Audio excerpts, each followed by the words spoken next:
No, ty budeš zladený, ja odpadnem z teba. Ako vyzeráme?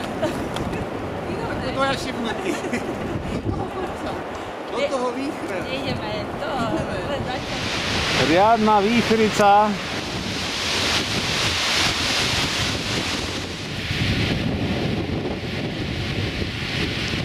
Sme v lesiku.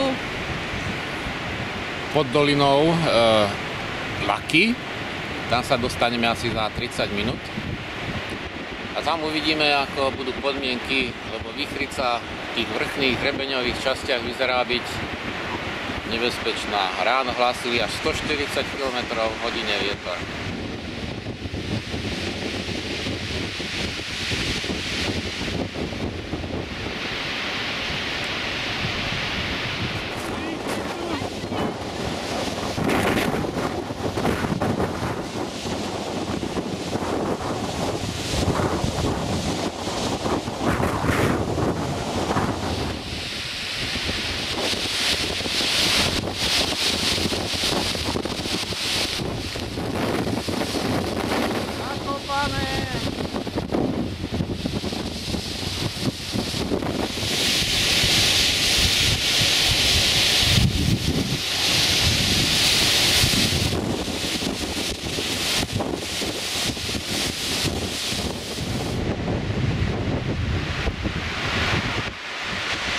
Strom sa hýbal s koreňmi.